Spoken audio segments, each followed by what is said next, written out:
Thank you. Wow. Jules was an incredible lady and an incredible mentor, and that's what I have found with each course that I took here at AU. And that was one of the things that I found. Each course that I took, I thought, oh my gosh, this is the absolute best, and until I took the next one, and just incredible, incredible. So here's what we're going to talk about today. Woohoo! Let me just stop for a second. I'm here. It's been a lot of things that got me here, and we'll talk about some of those, but wow, I have to reflect on that personally, and reflect on the number of people that have been there for me through this, and express that gratitude. So today we are going to be talking about Eastern practices and Western sciences, finding the connection for health, connecting through breath. You'll see some more of these pictures, but this picture was taken in Glacier National Park. That's Lake Crosley. My daughter and I went backpacking there 2 years ago, and just incredible. So we've done our breathing, and we're centered and ready and bringing up our energy, and let's get going. It's my abstract. Talking about research findings in the 21st century, have really demonstrated that there is a huge gap in between Western medicine and alternative. And that's something that I experience almost every day working in the healthcare industry. And we'll see that. So you can read that. And let me tell you a little bit about who I am and what are my stories. So you can see the nurse right there. 1978, June 23rd, 1978, graduated from Richmond Memorial School of Nursing. And that young girl there had very little clue about life. I had known I wanted to be a nurse from an early age, and just didn't know anything else. That was sort of what you went into. And I look back now, if I knew then what I know now, wow, the different things that would be going on. But one of the things that I like to share with this is that stories, because that was one of the experiences, one of the exercises in one of the classes, was to first write a story of a difficult thing in my past life. And so I wrote out, my mother had depression as I was growing up. She had a very difficult time with depression. Every 6 months, almost like clockwork, she would go to bed for 4 to 6 weeks. And I would joke and say, not joke, but just for comic relief for myself, say that, well, if with medicine, she'll be better in 4 to 6 weeks. Without medicine, she'll be better in a month to a month and a half. So that was the story that I pretty much had, and that was how I saw myself. That was my story that I ingrained in my head of being a child of a mother with depression. Knowing that I would be bound for depression, because it in those days, that was in the 70s and 80s, that in that time period, depression is hereditary, and so that became ingrained too. And the good news is that isn't true, and we'll talk more about that. But with that, so then the next part of this exercise was to write my story in as a fairy tale. So I said, well, okay. So I put on my creative cap, which I didn't at that time have too many creative caps, but I found them. And in fact, I've learned through one of the classes at AU here that I can draw, because in 5th grade I was told I couldn't draw, that my artwork wasn't an A, didn't deserve an A, that I wasn't creative. So I remember that until now. I know through AU that I can, and I've done some cool artwork. But so with the classes and the different things, so with writing that fairy tale, I looked at it and I thought, oh my gosh, these are both pretty much stories that I can tell. And that was really another aha moment for me of looking with that in life. So my daughter is the light of my life. Truly a joy. She has been an inspiration to me in so many ways. The times that I did experience depression, it was of having my daughter in my life, and knowing that the love that I have for her, that I had to be a good role model, and I had to pull myself together. So that was one of the things that I do credit with getting on this path to learning more about that. But that was taken at Disney. She talked me into doing some half marathons. I was not a runner. And again, you tell yourself, I can't run, I can't do this. Well, guess what? You're right. But once you say, I'm going to, you end up there. And so I look at those three pictures. The picture on the end was of me in Nepal. I had gone there. It was, in fact, a year ago today that picture was taken. I was in Nepal it was then the first anniversary of their earthquake, and we were doing some volunteer work there. And just where I have come in those from the 1978 to the 2016, and to today, 2017, just being here and the transitions that I've been through. So today I'd like to present a fun and intriguing presentation sharing ideas to inspire. When pigs fly.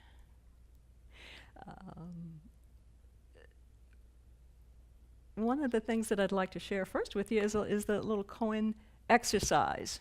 So what I'd like for you to do is, I just want to see how well you can follow instructions and do different things. So what I would like for you to do is to make the circles. You can do it either with one hand or two hands. Either way is fine. When I worked in nursing, and I still do, but when I was in infection control, I would always say I want 0 infections. So everybody knew me as the 0. But what I'd like for you to do now with that, and when you think you know how to solve this coin, raise your hand. What I'd like for you to do is to poke your head through that hole.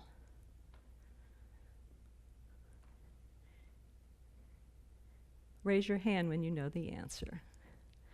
I'd like for you to poke your head through that hole. We have one hand raised. What's wrong with the rest of the group? James, can you poke your head through that hole? And again, sure, yeah, no. We have one person out of the group that can do that, and he will demonstrate for us. He poked his head through that hole. Ba-dump. But isn't that how life is sometimes, that we think we know what somebody is asking us for, and we think we know what we're supposed to be doing, and we're totally on a different thought path? And how to pull many of those things together is some of the things we'd like to talk about. So as I was searching for my topic, I had, when I first started at AU, I knew I wanted to do a cumulative project. I knew I wanted to do some research. I knew I wanted to find some different things. And so as I got on the road, one of the hardest decisions you'll ever face in life is choosing whether to walk away or to try harder. There were a couple of times, not many, but there were a couple of times that I said, as I was writing and getting pages and my computer would crash, or I'd lose something on the computer, that I'd say, why didn't I just take the 2 classes? No, this really has been an incredible journey for me. The picture here is me in San Diego. Well, you'll see why I went to San Diego in a few moments. And that is one of the America ships, the Stars and Stripes, there that is docked in San Diego. So one of my first things in September of 2016, I attended Yogaville. Yogaville is in Buckingham, Virginia, an incredible venue, a delightful ashram, and they had a meditation weekend retreat, and that's what I went for, and that started my process. And so I knew I wanted to do something with meditation for my project, but what, I wasn't sure. In my neighborhood of Charlottesville, there are many delightful resources. I work for University of Virginia, and at University of Virginia, there is the Contemplative Sciences Center of University of Virginia. That's been in effect since about 2001. They started that, and it's continued to grow, and each year grows a little bit bigger. So, I thought, oh my gosh, these things are in universities in the healthcare setting. I went and spoke with them, found out some of the things they're doing for students. They teach yoga, they teach Tai Chi, they teach meditation classes. They have a lot of resources in an incredible area. And in the School of Nursing, they have the Compassionate Care Initiative. The Compassionate Care Initiative, again, also does much of the meditation, mindfulness meditation, yoga, and many of the things. So I was very amazed to find, and they have a resilience room that they teach people more about resilience. And that's becoming a big buzzword in the healthcare. It's always been a problem. Resilience and compassion. Can you teach compassion? And we're finding that indeed compassion can be taught. It's not something that you can learn some of those skills and working with that. And these are some of the things that are just tremendous programs that they have. Dr. Dori Fontaine is the Dean of Nursing at UVA, and she is actually the one that started and brought compassionate care to University of Virginia and for nursing. She had attended a workshop in 2006, and then just decided that this is something we have to have in healthcare. Fortunately, she did. Dr. Tim Cunningham is the assistant director of that program now, also a nurse, and doing some incredible things for nursing, for the community, for healthcare. So as I talk to both the contemplative care science people there at UVA and also the compassionate care, the name Mind Life Institute kept coming up. And I had not heard, I wasn't familiar with Mind Life Institute. So, of course, when I got home, I had to Google and find out what Mind and Life is. Well, guess where their home office is? Charlottesville, Virginia. We're talking an incredible international institute that's based right there that I have access to, some incredible people. The Mind and Life Institute in the late 1999 era, two gentlemen that were working with mindfulness thought that it would be wonderful to start bridging some things with contemplative sciences and with healthcare. And one of the gentlemen went and spoke with the Dalai Lama, which was not easy to do, but he did. He was at the PhD level, so he had some things to talk about. And the Dalai Lama has said that if he hadn't been a monk, he would have been an engineer. So he has a great love for the contemplative sciences. And that's really how the Mind and Life Institute came to be, that they spoke with him and said, we'd really like to get together and have talk sessions and start finding out how the two can come together. So one of the things they also, when I was talking to them, is that I found out in October that there's a Mind and Life Institute, the International Symposium for Contemplative Studies. In 2016, it was held in San Diego, California. It was held November 10th through 13th, and the date was about November the 2nd when I found out. As I went on the website, I found out that they have scholarships for students, and I thought, I'm a student. But this was like November 2nd, and I thought, well, probably don't have any scholarships left. But if I don't apply, I'll never know. So went ahead and submitted the application, and that afternoon got an email saying congratulations. So then all of the ducks fell in the row. The universe made arrangements helped me make arrangements for the plane fare, the hotel, the rental car, everything came together, and I was able to attend that. And this is one of the pictures I took at the symposium. The keynote speakers were Dr. Richard Davidson from University of Wisconsin, and Matthew Ricard, who has lived in the Himalayas for much of his life and is also at a PhD level. one of the things that amazed me, and it was when I first got to the symposium, one of the things that amazed me was I had no idea what I'd be encountering. I didn't know how many people would be there, what the venue. There were 2,800 people, 2,792 people attending that conference, and that just blew me away. Most of those people were in the academia setting and had done much research. It was a great awakening for me to realize the research is being done.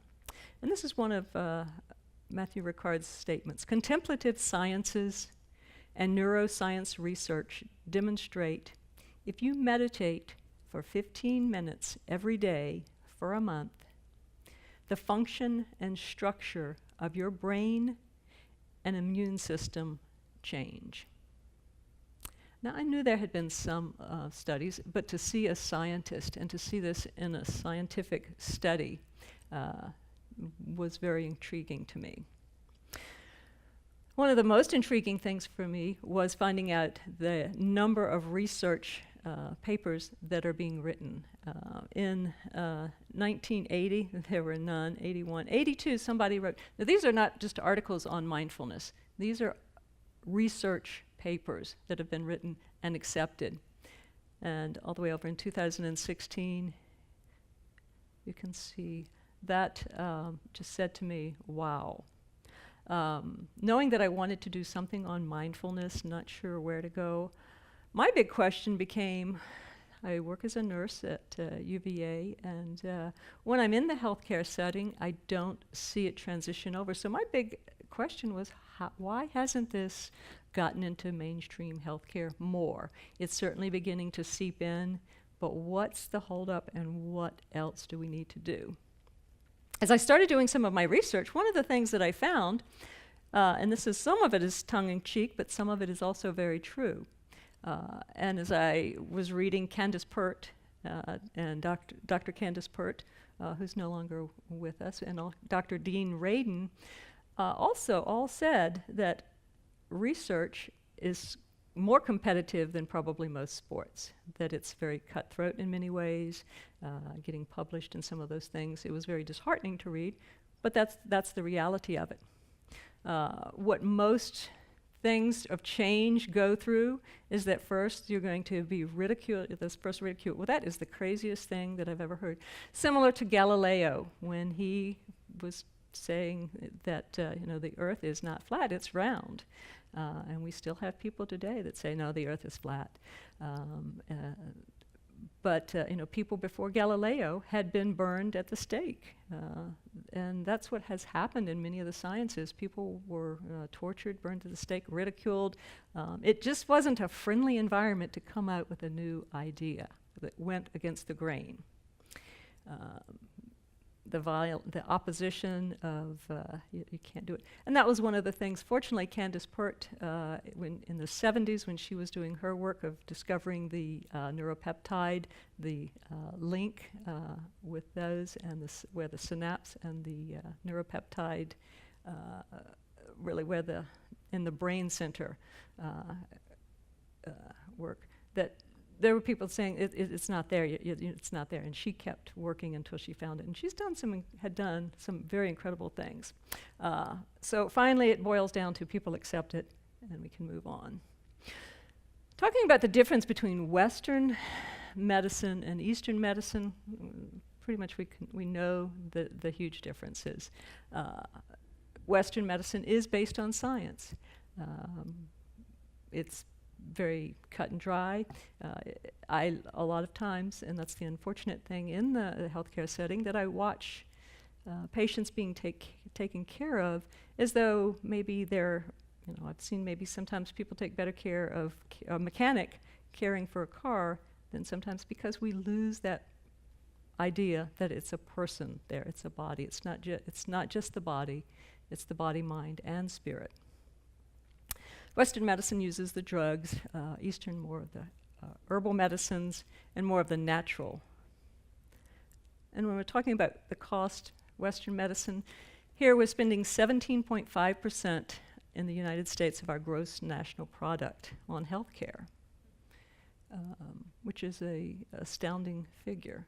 And as I was looking into some of the other research or finding out how much is spent on some of the different medications, pharmaceuticals, and different things, it was very alarming. This is one of my last academic type slides, and then we'll get into some of the other meat of it. But this is just talking about the difference between Western and traditional, where Western is very academic and on literate transmission, and Western sciences isolates its objects from their vital context by putting them in its simplest and controllable experimental things. With Western sciences, they want to be able to reproduce that study. As when you're talking some of the psi type studies, paranormal, sometimes you're not going to be able to reproduce those studies, and because things change. So my question then really came into, how did our healthcare system get to where it is now? And I intentionally want this to be a busy slide because there was so much that went into how we got there. This gentleman here is Dr. Morris Fishbein. Dr. Fishbein was pretty much the head of the American Medical Association for 25 years. Dr. Simons was the first heading, and then he had hired Dr. Fishbein, and when Dr. Simons was fired, Dr. Fishbein took over the role. And we'll see some of the things that Dr. Fishbein did in just a moment. But one of the things that he did was that in the JAMA, the Journal of American Medical Association, one of the ways they made their money was of having the cigarette companies advertise in there and of promoting their cigarettes. One of the things, and this particular slide here talking about statins, I'll just briefly, I'd be remiss if I didn't talk about the statins. So many people are on them. It's a multi-billion-dollar industry. Are there other things, other ways? Absolutely. Are there side effects? Absolutely. We see those TV commercials on about the pharmaceutical products, and it's a billion-dollar, multi-billion-dollar industry. But that those things were accepted, and that Dr. Fishbein was, for that period of time when he was in office for the head of the American Medical Association, very well respected throughout the country. Just going to talk and go through some of these, what happened. And that's why, as I looked at the sciences, I think the first thing talking about that it took 260 years before the British Navy learned that really just citrus is what is going to prevent the scurvy. And sometimes we can have an idea or a concept right in front of us, and if we don't recognize it, it just goes over our heads. Samuel Hahnemann was the first to use homeopathy in 1796. In 1839, 3 million Americans were using Samuel Thompson's brand of medicine. Samuel Thompson had created his medicine based on the American Indians, the Native American medicine, and had learned quite a bit from them. He was forced to stop making his medications and to selling that because the one concern they have is that he was not charging people for it, and physicians were being in competition. So competition was alive and well at that time also.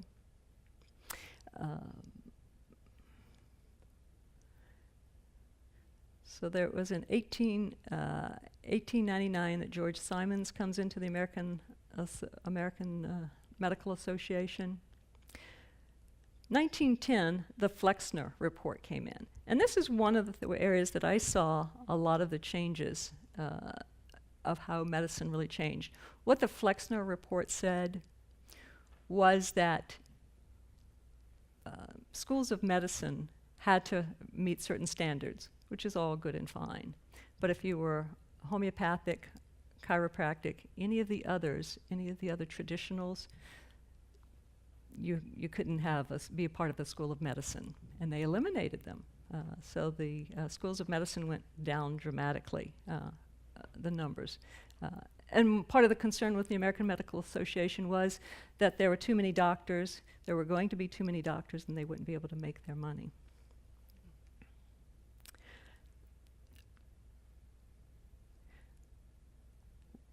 (1931), Royal Rife. I had not heard of Royal Rife before doing this, and so that was why it was intriguing to me of finding out who Dr. Raymond Royal Rife was and what he had done. And that was the start of my seeing the number of people that developed a lot of incredible alternative treatments that were banned practically from medicine, were jailed, were harassed. And one of the things that Dr. Simon said was that if anyone is using, Dr. Rife had an incredible telescope, which was about 80 years, we'll see it there, about 80 years ahead of his time. And he also developed, very painstakingly, a therapy using electricity to cure diseases, and particularly cancer cells. And it was very successful, and it had none of the deleterious side effects that we see with the chemotherapies and the radiations that are in vogue today. Chemotherapy and radiation have been around since chemotherapy started in the 50s, radiation started in the 30s and 40s, and they are big money makers. It's uncomfortable to say that, being in the industry, but that is the reality of it. There are many side effects, and there are many other alternative things. And again, the list here and the time frames, people that have come up, have created new things, the Dr. Hoxie, Dr. Max Gerson, all of those people that have created things and have been banned from using them in the United States, or having people to use them. Interesting, 1947, the Aluminum Association, which was the leading fluoride polluter of that time, they had done some studies, and their studies said, oh, well, fluoride is going to reduce cavities. They didn't tell us that fluoride models your teeth, but it reduces cavities.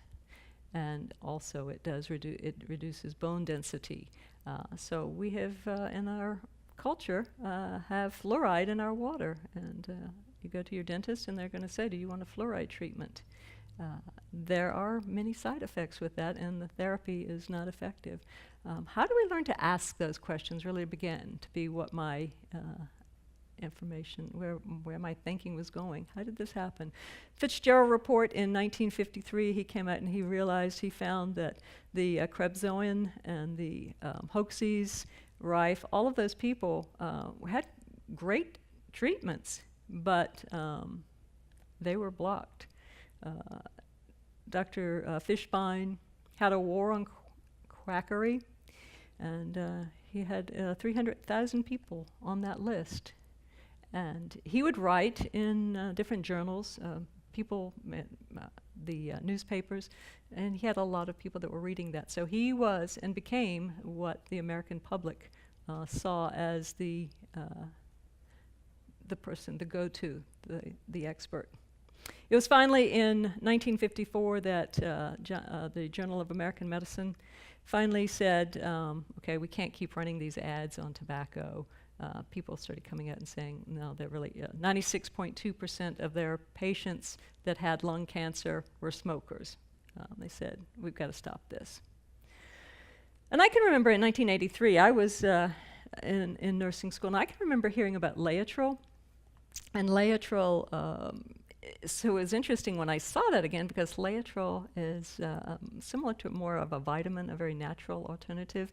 But in my mind, from hearing the publicity, I had a negative concept of it. But indeed, it is one of the other medications that has been proven to help and to eliminate cancer. But he was sent to jail in 1983, and several others, and that was sort of how the story went. through that period of time until we're here looking at one of the main people that I see of having who separated us in the 1700s, René Descartes. Mind and body are separate. He basically went to the church and said, no, mind and body, because at that time they couldn't do autopsies, or they didn't want the body to be cut, any autopsies done, and things like that. And Descartes wanted to do some research. So he went to the church and said, look, mind is totally separate from the body. It's not, and so that's where that one of the areas it started. It had also been some other areas earlier in history, but that's the main key thing. Fortunately, in the 21st century, we now know that it's proven that mind and body are one. And as Candace Pert eloquently says in her quote there, that they are one, and we need to start treating them as one. And in a lot of her research, that's what we have found. And what I saw is that when you look at the neuropeptides, when you look at the chemicals that stress, that hormones, we have known that stress affects how the body performs, what happens with it. But now we really have a lot of good science information with that. So that took me to doing some work and thinking on how do cultural beliefs versus science apply to us, and looking with that. So those that still think that the earth is flat, one of their thoughts is that if you have a fish and if you drop it, if the earth was round and moving, then that fish would land on the red dot. And in their experiment, the fish doesn't land there, so they say the earth is flat and still. Andrew Jackson believed that it was also flat. Again, this is an example of how do we get things in our mind, and how do we continue to perpetuate those things throughout history and throughout our own personal lives. And what other things do we believe that we are very strongly instilled that you have to see a physician for any medical care. If I were to give you any medical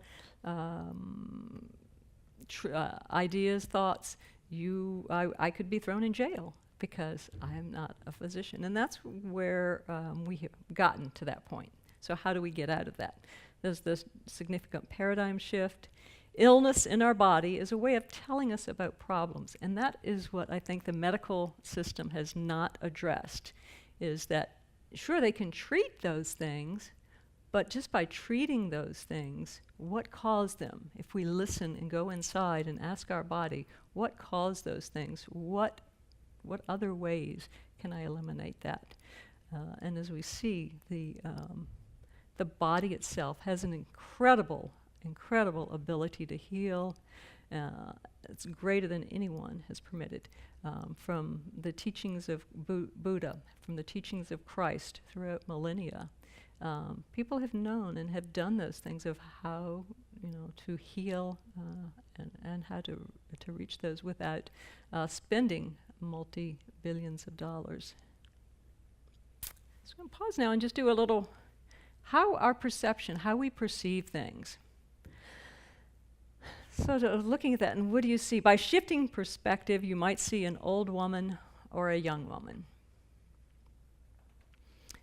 And indeed, it's interesting each time I see this picture, where my eyes go to, and then have to search for the other woman. But indeed, there is an old woman and a young woman in that. So as we're shifting, the shift comes also as we're looking at what the research I found on the Aquarian Age. And fortunately, we have, I believe, have entered into the Aquarian Age. It's dominated by networks of information. Key phrase is be to be, just be. the age of information where nothing is secret and all information is available at your fingertips. And that was one of the most amazing things for me doing this research, is what was at my fingertips. I could go on the computer, I could see a bit of information, Google it, find an author, go to Amazon with one click. I could have that book downloaded to my Kindle in seconds. So we really are at that. Where the Piscean Age was organized in a vertical up and down structure of hierarchies, the Aquarian Age is more organized in a horizontal network, opening the world up to a true equality. And I think that's one of the things that we have to embrace.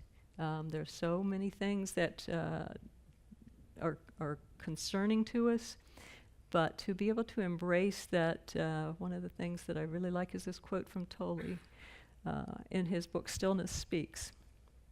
At the present time, the dysfunction of the old consciousness and the arising of the new one are both accelerating.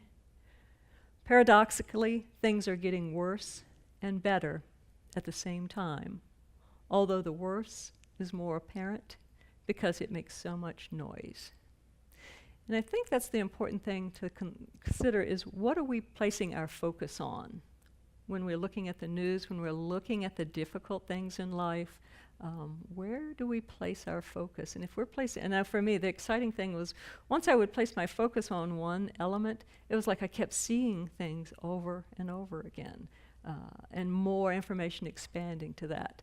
And that's one of the things through the Atlantic University programs that I have learned and am learning more of how to integrate that into my daily life, how to see the best of things, how to be the best of things, and what my thoughts encompassed, and how the mindfulness meditation can slow me down and get me centered, and letting those thoughts just be very calming.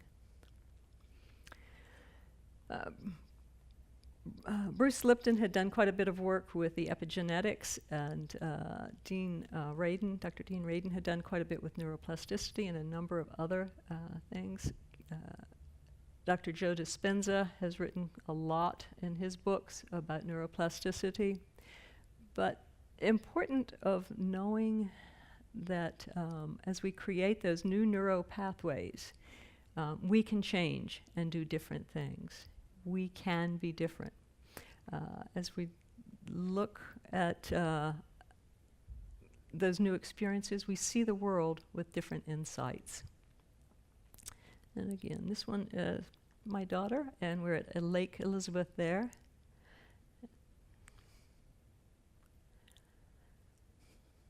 So Bruce Lipton, one of the areas that I have come to appreciate how mindfulness helps quite a bit is of looking at the conscious mind controls our brain only 5% of the time, and the subconscious mind the other part of the time. So when we're in our subconscious mind, we're doing that automatic thinking. When we're driving, when we're doing habitual tasks, it's sort of good to have that subconscious mind doing it because we don't have to think about it. But we're only thinking about things 5% of the time, of really concentrating. And that is one of the things, again, that mindfulness meditation can help with, of helping us to really be conscious of our thoughts and not just on automatic pilot. When we walk by somebody and you say, "Hi, how are you?" and you don't, it's almost like the subconscious interaction, and how to really get in and delve in and speak with ourselves, speak with others, and speak with our world. You have 70,000 thoughts per day, and most of those thoughts are the same 70,000 a day if you're in your subconscious mind. So you can boost your brain power with meditation. It's proven to increase IQ, relieve stress, and promote higher learning levels. And this is one of the other areas that I like to talk about just briefly, that with the cholesterol medications, the statins, our brain and our bodies do need a certain amount. And to look at where they have set their limits of where cholesterol should be and is, I disagree with those, but that's just my opinion. So Joe Dispenza talks about, again, why change is difficult. We know change is difficult. How do we do those things? And again, it brings it back to the mindfulness meditation. Through mindfully knowing our conscious thoughts, it makes it much easier for us to change. And from Thich Nhat Hanh, with mindfulness, you can establish yourself in the present in order to touch the wonders of life that are available in that moment.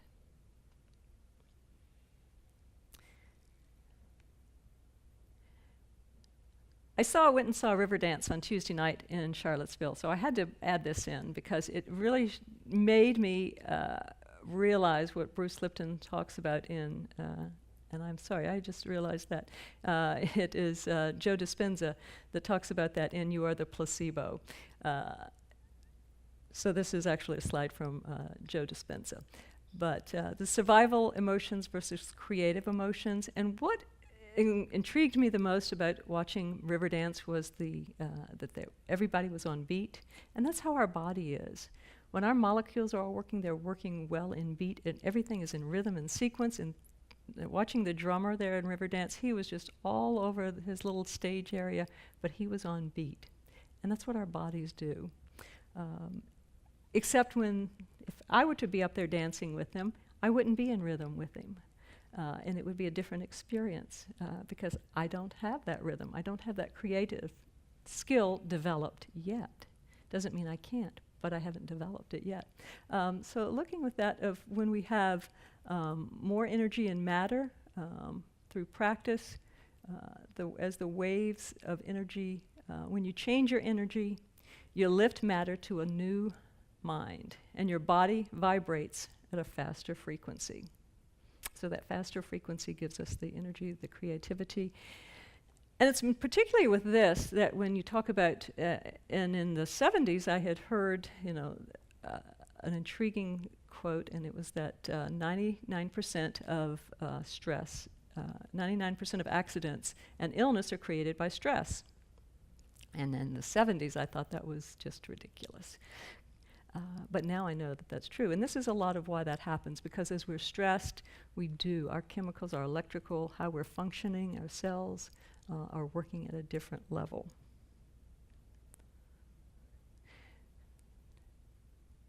A fun slide, just something but mind over matter is quite a fun area. How we can look at the paranormal, because science doesn't embrace the paranormal yet, and they are. And this is from Bruce Lipton. A miraculous healing awaits the planet once we accept our new responsibility to collectively tend to the garden rather than fight over the turf. In you, as in each human being, there is a dimension of consciousness far deeper than thought. So where do we go from here?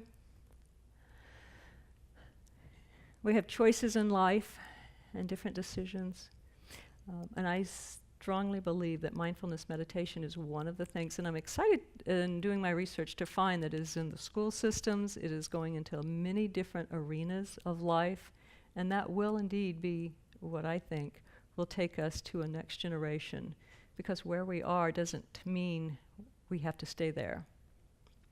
And it was indeed, Bruce Lipton made, when he was doing his interview presentation at Stanford, he had a choice then. He had two slides. It was interesting to hear him talk about that. He had two slides. One was the conservative, what mainstream science believes. The other was his sort of new discoveries, new findings, new thoughts of how mind and body are one. And he asked a friend, which one should I present? The friend said, go with the conservative, you want the job. Fortunately, he didn't, and he created quite a hubbub. I mean, they were yelling, screaming, he says, in the interview from the audience.